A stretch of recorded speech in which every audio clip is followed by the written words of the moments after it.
Greetings, Minecrafters, and welcome to another Minecraft discussion on all things well-being. My name is Kimberly Quinn, and I am here to have yet another delightful chat today, and I'm just so excited. So, just a reminder that the sort of foundational theme for Minecraft is that thoughts come first, feelings second, and actions or behaviors third. So it is ultra important to be mindful of what we allow into our minds. And the word is allow. We are the gatekeepers of our minds and the sort of authors of our script, as they say. So today I want to talk about cutting yourself some slack. And I think the timing is good because I've been kind of working on the ACOA series here too, and so a little bit of levity in between because whether you're on the path to recovery from the ACOA, adult children of alcoholics whole thing, or you're on the path to authenticity, which is largely what Minecraft is about too. The path to inner peace, acquiring more inner peace, positive, positive, positive. It's important to cut yourself some slack because oftentimes when people are on the path to authenticity, path to acquiring inner peace, all that's obviously interrelated, they often get wrapped up in setbacks. Like, oh, I can't believe, I used, the word should or ought to again. And those are rigid words that represent rigid thinking. I can't believe this. I can't believe that. Setback, setback, setback. It's really important to realize that, three steps forward and one back is okay. It's all okay, here's the thing. Once the switch is turned on, that spark to become a higher version of yourself, it doesn't get turned off. We can be challenged with little speed bumps and setbacks, but the switch itself does not get turned off. It just doesn't.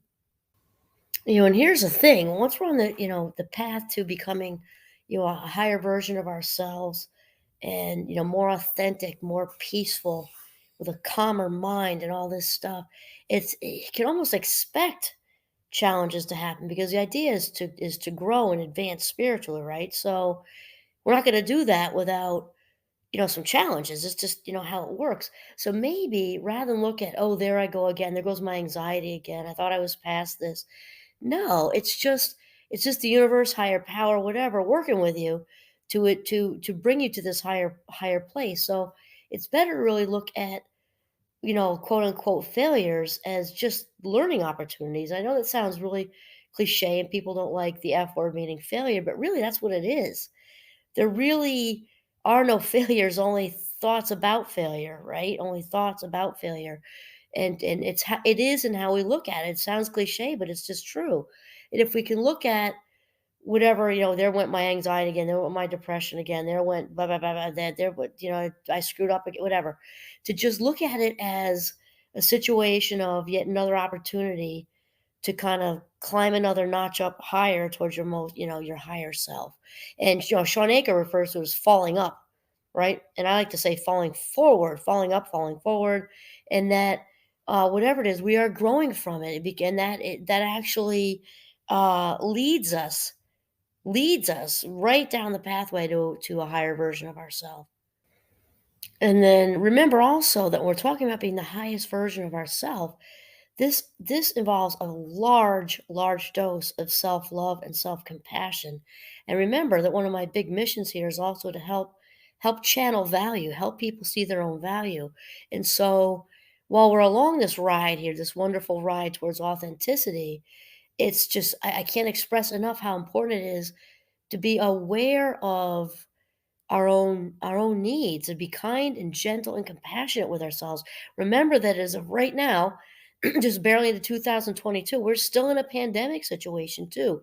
There's a lot of just weird, you know, um, unpredictable, anxiety provoking energy out there. Even, if you're a Zen monk in a cave, and I'm a big fan of monks, okay, but even they have some anxiety going on because the world is way different right now, and it's just so important to realize that, and also to set the bar at do your best, because that's when we can always reach right along this path of authenticity, because it's easy to get frustrated with ourselves and fall into that trap of focused on the goal. We talked a lot about that rather than the process. It's the process where we want to stay put right there, where in the moment right now, in the process of becoming authentic, and not to be so goal focused. It doesn't mean don't have goals. We just don't want to focus on them. Why? Because they're in the future. So if we put all that energy into later, it takes away from the energy going into the now.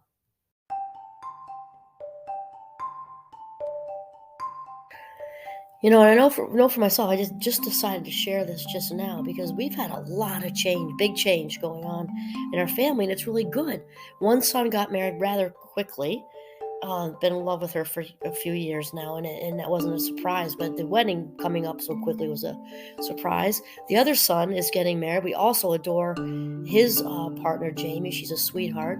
And that said, even though we couldn't be happier for both of our sons, it is a lot of change. It's a shift in dynamics, and it's a lot. And then, of course, there's been a lot of changes. And things going on in the workplace with the pandemic situation and being remote and all of that. And then just this week, I had the good fortune of skiing out in Montana with our oldest and youngest. It was just fantastic stuff. And our oldest son had a medical issue on the plane, which scared the heck out of me. He's fine now, but it scared the heck out of me. And then just Friday, we got some very terrible news that a friend of ours from college had passed away very quickly. And so, you know what? All the good changes mixed in with scary medical situation, mixed in with loss of a friend, and this all just happened this week. It hasn't even been a week actually. And I just decided, yesterday and today, you know what? I gotta do my work stuff. I'm gonna enjoy that. And right now, I'm sitting with Giovanni in the living room making this podcast with a fire going. It's like -15. And I am taking care of myself today because it's been a lot. It's been a real lot in a short amount of time. And I need to just kind of be and extend some love and kindness and compassion to myself, just like I'm, kind of conveying to all of you. And it's okay to not be okay, and it's okay to need a day to just catch up. That's a good thing. So the whole discussion here is about, in order to be the highest version of yourself, it is very much important to cut yourself some slack, to be kind and gentle and compassionate while you are along this journey of becoming, the highest version of yourself. Excellent. This is Kimberly Quinn signing off from Northern Vermont.